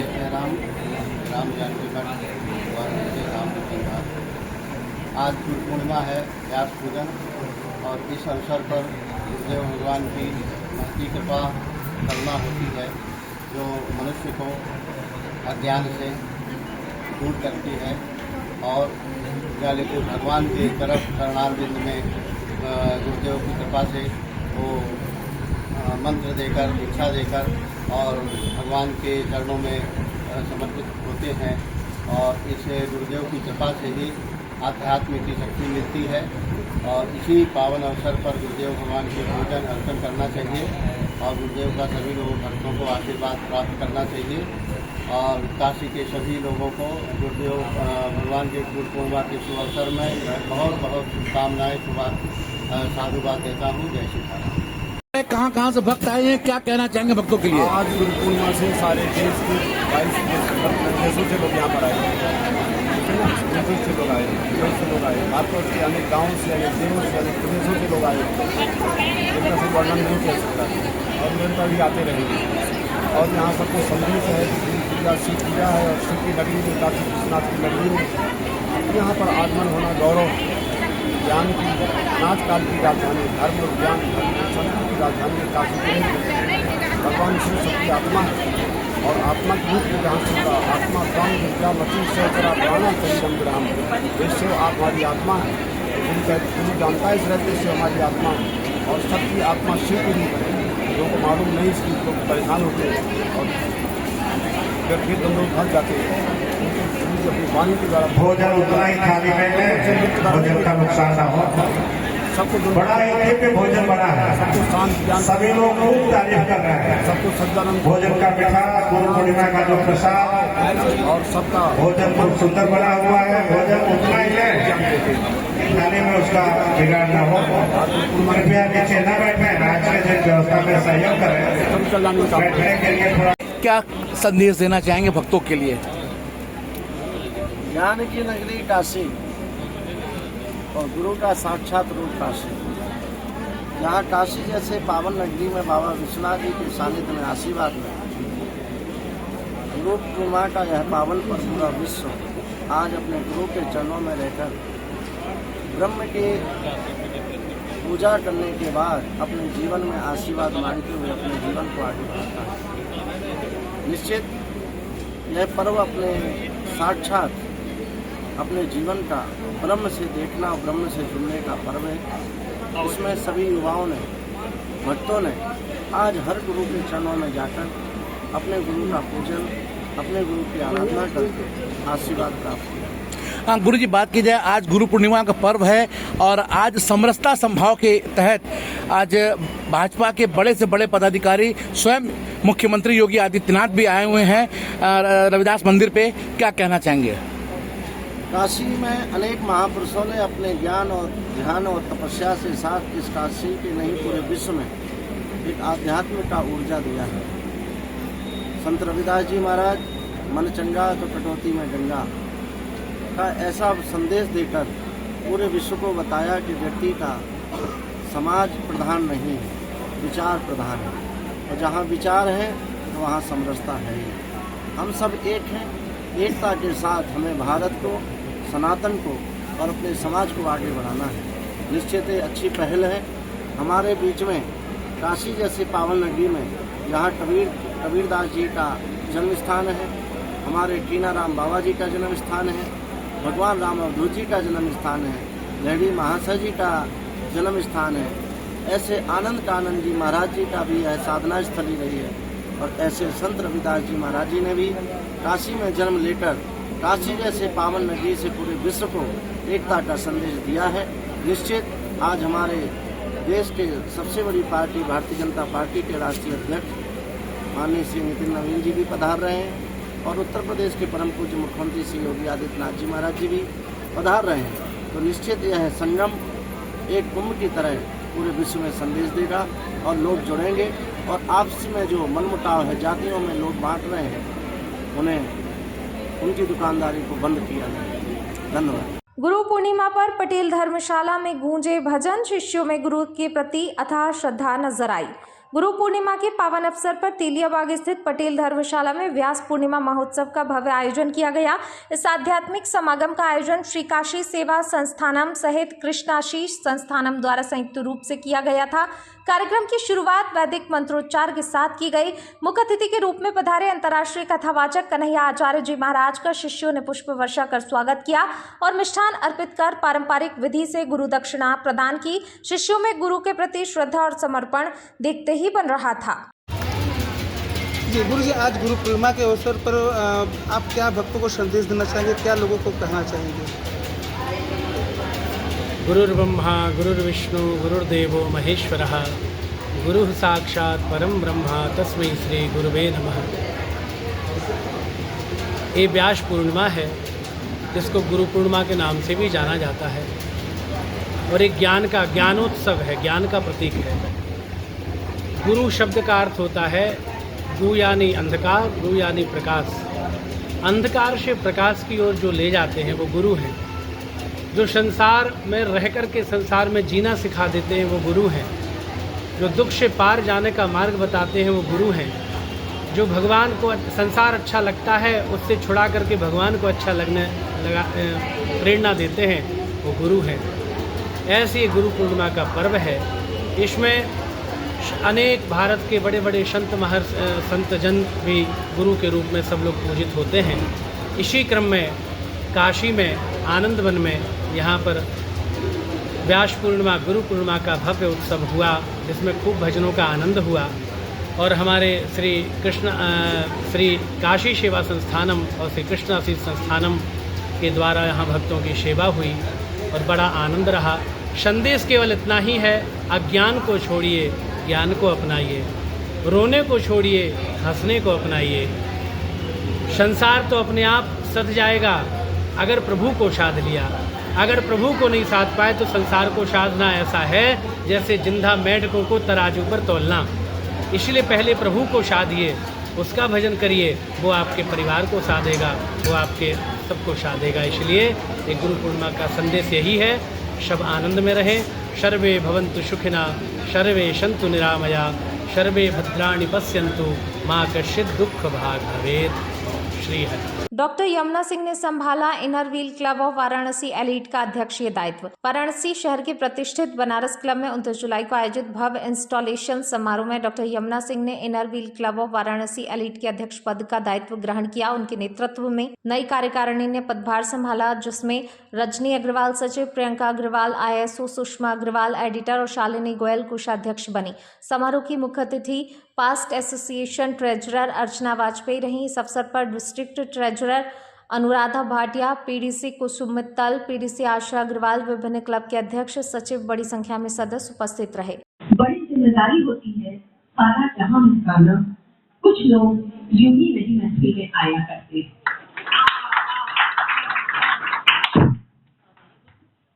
सभी सदस्यों की दिल से आभारी हूँ कि उन्होंने एक बार फिर मुझ पर विश्वास किया और अपना स्नेह व्यक्त किया। मुझे दूसरी बार हमारे एलीट परिवार की प्रेसिडेंट पर्ची बता दीजिए। मैं आज महिलाओं का कार्यक्रम किया जा रहा है, उसमें आपको इनवाइट किया गया है, क्या कहना चाहेंगे? ये संस्था है जो केवल है और वर्ल्ड बिगेस्ट ऑर्गेनाइजेशन है और यहाँ पे आज यमुना के प्रेसिडेंट उनका परिचय समारोह है। उसमें प्रयास करती हूँ अपने प्रधानमंत्री को प्रेरित कर सकूँ, उनको बाकी और महिलाओं को क्या कहना चाहेंगी? हम तो महिलाओं का ये भारत में काम करते हैं तो प्रयास करते हैं लड़कियों को या बच्चों को पढ़ा मैं doctor Yamuna Singh, inner wheel club of Varanasi elite की प्रेसिडेंट और जून देखा जाए तो 2020-27 में सेकेंड टाइम मैं प्रेसिडेंट बन गई हूँ और वैसे मैं एक बार और बन चुकी हूँ, सेकेंड टाइम बन गई हूँ। आज किस तरह का कार्यक्रम कराया जा रहा है? आज तो इंस्टॉलेशन का प्रोग्राम है। इस प्रोग्राम में हम लोग का संस्थापन समारोह होता है। इसके चीफ गेस्ट सरदार हैं कि पास्ट डिस्ट्रिक्ट एसोसिएशन सरदार अंजू वाजपेयी जी चीफ गेस्ट हमारे। कितनी महिलाओं ने इसमें भाग लिया है, कहाँ कहाँ से आई हैं? ये तो हम संख्या में कम थे, लेकिन इस बार हमारी क्लब का विस्तार हुआ है, हमारे परिवार का विस्तार हुआ है। तकरीबन 24 मेंबर्स हमारे यहाँ आए हैं, जिसमें की डिटेल चल रही है। आपकी संस्था किस तरह का कार्य करती आ रही है? मेरी संस्था सेवा, मैत्री और समाज सेवा का कार्य करती है और हमारे यहाँ से लगातार सेवा कार्य होते हैं। साथ में हम लोग एक दूसरे के साथ मित्रवत व्यवहार भी करते हैं और ये हमारी जो संस्था है वो इंटरनेशनल लेवल की है। वो 100 से ऊपर देशों में फैली हुई है और 50 के अंदर हमारे 13 विंग हैं। हमारे चैनल के माध्यम से और महिलाओं के लिए क्या संदेश रहेगा? मेरा संदेश ये है कि हर महिला को आगे से आगे बढ़ते उसकी सशक्तिकरण के साथ उनको समाज सेवा भी करनी चाहिए। उसके साथ ही उनका एक मोटो ये भी होना चाहिए कि सबसे पहले परिवार और उसके बाद समाज का विकास और परिवार को देखते हुए समाज के विकास में आज महिला इतनी आगे आ चुकी है ये बहुत ही खुशी की बात है। भारत विकास परिषद वाराणसी सिटी शाखा का 26वां स्थापना दिवस गरिमापूर्ण वातावरण में हुआ संपन्न। भारत विकास परिषद वाराणसी सिटी शाखा का 26वां स्थापना दिवस शुभम लॉन महमूरगंज वाराणसी में हर्षोल्लास वातावरण में संपन्न हुआ। इस अवसर पर शाखा के विगत 25 वर्षों के अध्यक्ष सचिव कोषाध्यक्ष महिला संयोजिकाओं को उनके उत्कृष्ट योगदान के लिए सम्मानित किया। कार्यक्रम के मुख्य अतिथि भारत विकास परिषद के पूर्व प्रांतीय अध्यक्ष एवं बीजेपी प्रयागराज के तत्कालीन प्रभारी महेश सिंह श्रीवास्तव जी रहे। शाखा अध्यक्ष अमित कुमार सोनी, सचिव नितिन भंसाली, कोषाध्यक्ष संजीव कुमार, महिला संयोजिका रूपाली नागपुरी ने अतिथियों और उपस्थित सदस्यों का पुष्पगुच्छ अंग वस्त्र भेंट कर हार्दिक स्वागत किया। वंदे मातरम। मैं अमित कुमार सोनी, अध्यक्ष भारत विकास परिषद सिटी शाखा। सर, आज 26वां स्थापना दिवस मनाया जा रहा है, क्या कहना चाहेंगे? आज हम लोग का 26वां स्थापना दिवस है। यह हम लोग के लिए सौभाग्य दिवस है। हमारे पिछले पूर्व 25 वर्षों के अध्यक्ष, कोषाध्यक्ष, सचिव, महिला संयोजिका आज हम लोग सबको सम्मानित करेंगे। उन्हीं लोग के सहयोग से, उन्हीं लोगों के कार्यों से आज भारत विकास परिषद सिटी शाखा इस ऊंचाइयों तक पहुंचा हुआ है। क्या क्या कार्यक्रम आयोजित हैं आज? आज सम्मान दिवस है। जितने पूर्वदायित्वधारी हैं सबका हम लोग सम्मान करेंगे, उनके द्वारा किए गए कार्यों को बताएंगे और आज हम लोग संकल्प लेंगे आगे हम लोग राष्ट्र हित में, समाज हित में सेवा कार्य और शिक्षा कार्य सारा काम किया जाएगा। इस वर्ष नया क्या विशेष होगा सर भारत विकास परिषद? इस वक्त हम लोग का विशेष उद्देश्य सेवा कार्य में और संपर्क में है। सेवा कार्य में हम लोग जैसे गौ सेवा, समाज सेवा और रक्तदान, शिक्षा, इन सब चीज़ों को करेंगे और संपर्क के माध्यम से परिषद के बारे में, राष्ट्र के बारे में, लोगों को संस्कार के बारे में बताना और जागरूक करने का उद्देश्य। क्या संदेश होगा समाज को? संदेश ये है, भारत को पुनः हम लोगों को, सभी लोगों को एक हो जाना चाहिए। भारत को पुनः सोने की चिड़िया बनाने के उद्देश्य को लेके सब लोग एक में होकर सेवा, संस्कार, समर्पण की भावना से राष्ट्र हित में सभी को कार्य करना चाहिए और सभी को सहयोग करना चाहिए। वंदे मातरम। मैं सचिव नितिन भंसाली, सत्र 2026-27 अपने अध्यक्ष अमित सोनी भैया के नेतृत्व में हम लोग आज अपना 26वां स्थापना दिवस मना रहे हैं और हम लोग पूरी ये कोशिश रहेगी कि इसको पूरे हर्षोल्लास से मनाएं। हमारे संयोजिका श्वेता मेहता भाभी हैं। प्रोग्राम का संक्षिप्त परिचय आपको श्वेता भाभी। इस कार्यक्रम की संयोजक हूँ। ये कार्यक्रम हम लोग बेसिकली जो बच्चों का आजकल व्यवहार और उनका रहन सहन बदल रहा है उसको लेकर के हम लोग कर रहे हैं कि 90s में कैसे हम लोग रहा करते थे और आज 2025 में बच्चे मोबाइल और AI के थ्रू कैसे रह रहे हैं, उस चीज़ को लेकर के हम लोगों ने एक छोटी सी नाटिका इसमें लगाई है और सभी इंजॉय करेंगे, सबको सीख मिलेगी। भारत विकास परिषद संस्कार, सेवा, समर्पण सिखाता है और यही हम बच्चों को आगे सिखाना चाहते हैं कि अपनी नींव मजबूत रखिए, अपने संस्कार मजबूत। जिला बैतूल के भैंसदेही विकासखंड में बुधवार को कलेक्टर डॉक्टर सौरभ संजय सोनवड़े का औचक निरीक्षण शिक्षा, स्वास्थ्य, नल जल और आदिवासी कन्या आश्रम की व्यवस्थाएं परखी। रामघाटी गांव में निरीक्षण करते हुए कलेक्टर स्कूल की टूटी सुविधाएं, कलेक्टर ने ग्राम रामघाटी के प्राथमिक शाला हनुमान ढाना का दौरा किया। यहां पेयजल, शौचालय, बिजली, फर्नीचर जैसी मूलभूत सुविधाएं नहीं मिली।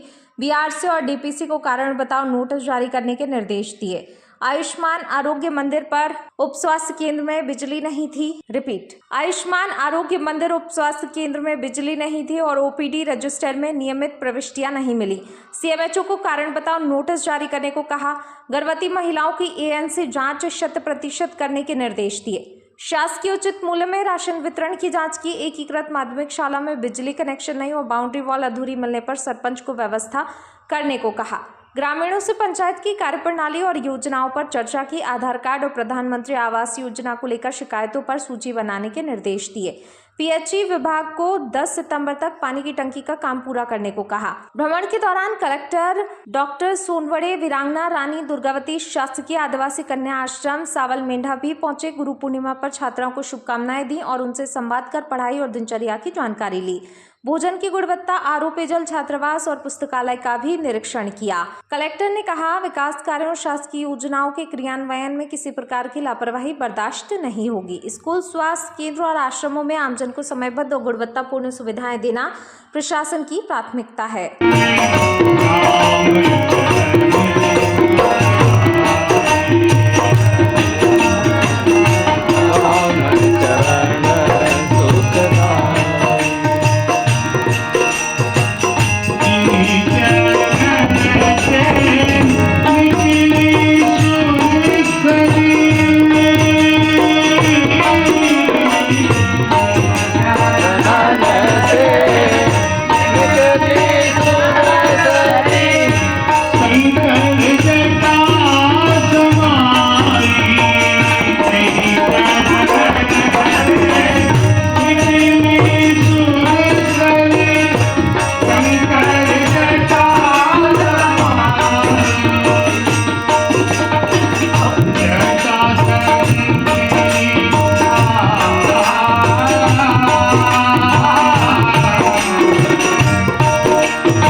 हरदा ग्रामीण क्षेत्र के प्रसिद्ध अम्बा माता मंदिर ऊवा में बुधवार को गुरु पूर्णिमा का पर्व हर्षोल्लास के साथ मनाया गया। इस अवसर पर मंदिर परिसर में सुबह से श्रद्धालुओं की भारी भीड़ उमड़ पड़ी। कार्यक्रम की शुरुआत मां अम्बे की विशेष पूजा अर्चना और गुरु वंदना के साथ हुई। मंदिर पुजारी और उपस्थित संतों ने गुरु महिमा पर प्रकाश डालते हुए श्रद्धालुओं को जीवन में गुरु के महत्व के बारे में बताया। इसके बाद भजन कीर्तन और स्थानीय कलाकारों ने सुमधुर भजनों की प्रस्तुति देकर श्रद्धालुओं को भाव विभोर कर दिया और महाआरती का भी आयोजन किया गया, जिसमें ग्रामीणों ने बढ़ चढ़कर हिस्सा लिया। अनुष्ठान के अंत में उपस्थित सभी भक्तों के बीच महाप्रसादी का वितरण भी किया गया। एक धार्मिक आयोजन से पूरा गांव भक्तिमय हो गया।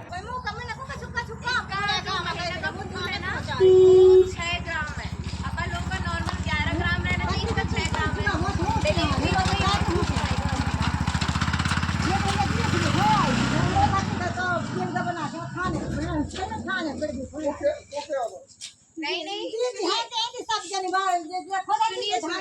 इसका खून 6 ग्राम है। अब हमारी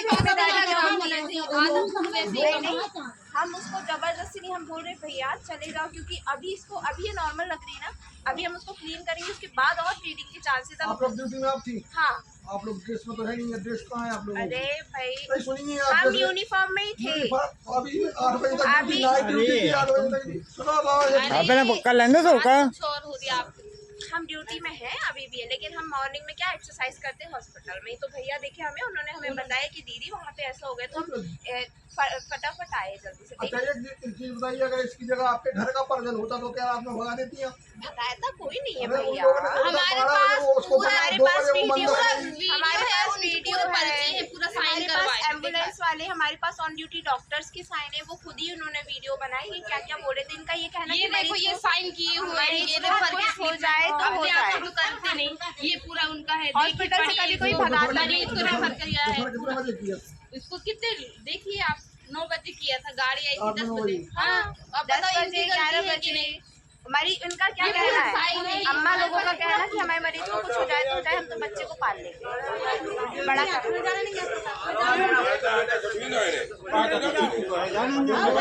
वो भागे हैं हॉस्पिटल से, हम क्यों भगाएंगे? हॉस्पिटल तो सबका है, अभी आपको आना, आप लोग रहो। हाँ, हॉस्पिटल सबका, कभी कोई भगाता नहीं है, इनको रहना रहते ही रुक जाते।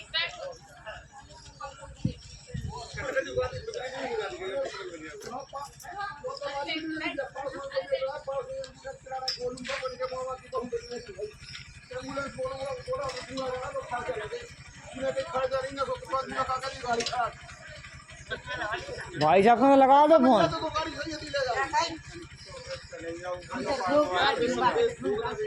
एकदम चले जाओ तो बाद में दबो यार, मैं पहुंच गया।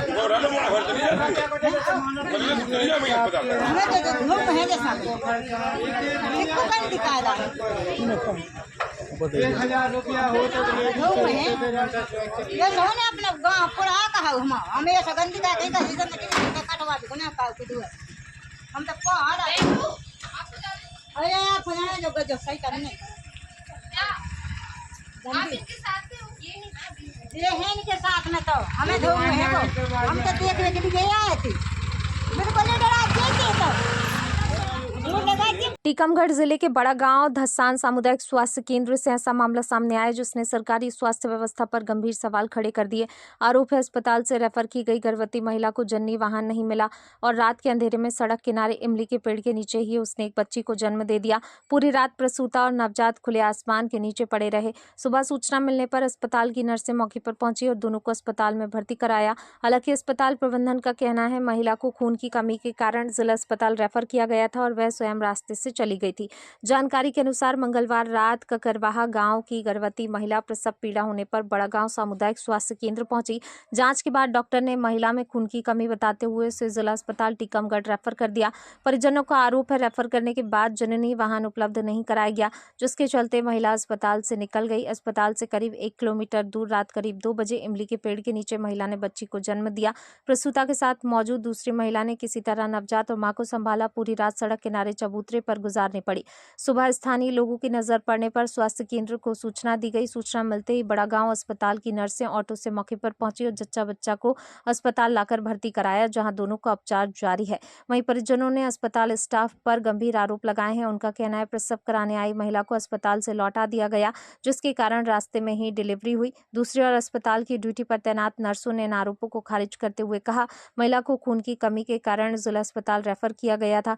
परिजनों से संपर्क करने की कोशिश की गई, लेकिन संपर्क नहीं हो सका। इसके बाद सूचना मिलने पर महिला को अस्पताल लाकर भर्ती कराया गया। क्या नाम? नन्नी। कहाँ की हो? बड़े गांव की। क्या हो गया? देखने के लिए आए थे हम भतीज बहू के इलाज और उनने दीदी भगा दिया है इनके इलाज टीकमगढ़ भेजने। तो बहू को क्या था, डिलीवरी हो रही थी? अच्छा, तो अस्पताल ले गई थी आप? अस्पताल ले गए, ऐसे फल कर रही थी, कहती खून डालने। तो हमने ये तो खून डालने, हमारी बिटिया तो खुद गई थी उसे, तो कहूँ तुमने डावा था हमारी मोड़ी के इलाज। तो कहती इतनी बड़ी होश आने चल तो थाने में पेड़ में। अच्छा, हमारे हम फिर इतनी कह के और फिर हम बाहर ने कह के हम सीधी झूला उठा के पहले नाती को दाप के और हम भागे आए। और फिर जी पछला हमें पछिया चली गए, हम जो गेट जा गए। किसने भगा दिया था?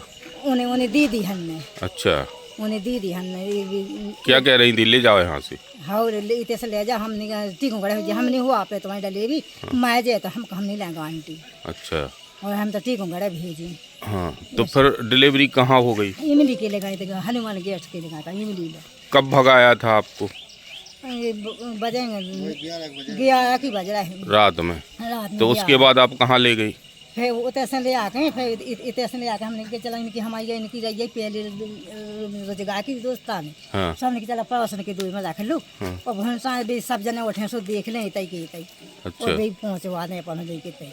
अच्छा, तो यहाँ आई तो रास्ते में डिलीवरी हो गई? हाँ, वो तो इमली के लेगा भाई। अच्छा, डिलीवरी तो फिर इसकी सूचना दी आपने फिर अस्पताल वालों को? हाँ, हमें नहीं दे, हम नहीं दी। फिर अभी कहाँ गई वो? अभी कहाँ गई? हमने अभी कहाँ गई बोलो? डिलीवरी कहाँ है? अब ले गई है, ले गई। अच्छा, नर्स वगैरह ले गई? हाँ, अब इतना काटे थे हमने कही दूसरे को दूर में गंदी नहीं करा हुआ। मैं कही तुम्हारी तक काम हो तो इतने बता इतना नरा काट ले गई, वो खून हो तो बगाएगा तो हमने धो दा उनको दूर साफ कायदा। चलो ठीक, ये सो नहीं कहो जा काव की दूर में गंदी का है वो। क्या नाम है? दशरथ। कहाँ के हो? ककरवा के। क्या हो गया? हम यहाँ ऐसे दिखवाने के लिए आए थे, वो भी 7 बजे आ गए थे शाम के। हाँ। उसके बाद हम फिर अपनी बुगा को लेने के लिए गए। फिर बुगा को लेके वहाँ से आए, हम बुगा को छोड़ गए। फिर उनने हम लोग कोई आ नहीं पाए। किसको दिखवाने लगे? हम अपनी घर से। अच्छा, तो हमारी मम्मी नहीं आई, न हम नहीं वहाँ पर पहुँच पाए। उनने वो कागज़ पर दस्तखत करवा के और कल टीका रफा करना है। फिर इसके बाद हम घर चले गए, हमारी बुआ और हमें मम्मी आ गई, वहीं पर रुक गई। फिर हम घर से आ नहीं पाए, उनने वहाँ से भगा दिया और बोली के रेफर करना है टीका के लिए। अच्छा, तो अस्पताल से भगा दिया? हाँ। डिलीवरी थी क्या? और क्या। अच्छा, तो फिर कहाँ हो गई डिलीवरी? डिलीवरी यहीं पर हनुमान गेट के लिए। अच्छा, तो उनने अस्पताल वालों ने भगा दिया? और क्या। हाँ, क्या बोल रहे थे? अब मेरी बुआ से बोले होंगे कुछ उल्टी सूल्टी। अच्छा, क्या के यहाँ से ले जाओ? हाँ। अच्छा, तो बुआ भाग आई है? फिर क्या करती हूँ? अच्छा, तो रास्ते में डिलीवरी हो गई फिर? हाँ, रास्ते में डिलीवरी हो गई। हाँ, तो अभी कहाँ है वो पेशेंट? वो सिस्टर आई वो ले गई वो अस्पताल में ले गई। उनको सूचना किसने दी? यही कॉल की जाए हमने 108 पे। अच्छा, ठीक। देखिए, हमारे यहाँ से उसे रेफ़र किया गया है। रात में वो 8 बजे आई थी पेशेंट। उसके बाद हमने उसकी रिपोर्ट देखा, उसका 6 ग्राम खून था, 6.7 ग्राम। उसके बाद हम वो आती सीवियर एनीमिया में, तो हमने उसे रेफ़र किया टीकमगढ़ के लिए। गाड़ी बुलवाया, सब चीज़ें किया और तो वो जाने के लिए एग्री नहीं किया। हमने उन्हें बस बोला था कि देखिए चले जाइए, डिलीवरी तो नॉर्मल हो जाएगी बट हाई रिस्क है, इसीलिए उन्हें रेफ़र के लिए बोला गया। इसके बाद हमने वो लोग नहीं माने तो ठीक है, वो लोग बैठे बैठे घर चले गए। ये चीज़ की जानकारी हमें मतलब पता नहीं चल पाया था। बाद में हमने देखा हमारे एएनसी कहाँ गई, उसके बाद वो चले जा चुके थे। उनका फ़ोन भी नहीं लग रहा था, नंबर था हमारे पास लेकिन लगा नहीं। फिर सुबह हमें जानकारी प्राप्त हुई 6 बजे कि उसकी जो डिलीवरी है वो किसी घर पे हो गई है, यहीं बड़ा गांव में जहाँ पे हम लोग हैं उसी के थोड़ा आगे पे। उसके बाद मैं और हमारे एक और स्टाफ हम लोग उसके पास गए, वहाँ से ऑटो लेकर गए, उसको लेकर आए हॉस्पिटल। तो अभी हमने उसके हॉस्पिटल में मतलब जो भी प्रोसेस होती है हम लोगों ने किया है और अभी जच्चा बच्चा दोनों स्वस्थ हैं। तो ये जो आरोप है सर, ये हमारे पास रिटर्न में है, हमने उन्हें समझाइश दिया था और ये कि हम लोग आपको टीकमगढ़ रेफर कर रहे हैं, बाकी जो भी होता है वो आपकी जिम्मेदारी है। अभी फिलहाल में जच्चा बच्चा स्वस्थ हैं दोनों? जी स्वस्थ हैं।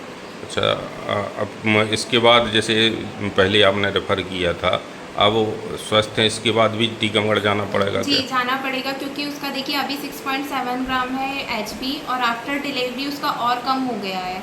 आज हम उसकी जांच करेंगे, यदि हमारा 6 ग्राम HB आता तो देखिए उसको फिर ब्लड ट्रांसफ्यूज़न ही होगा, उसका इंजेक्शन या किसी चीज़ से ठीक नहीं हो पाएगा, इसीलिए उसको टीकमगढ़ के ही समझाइश दी जाएगी।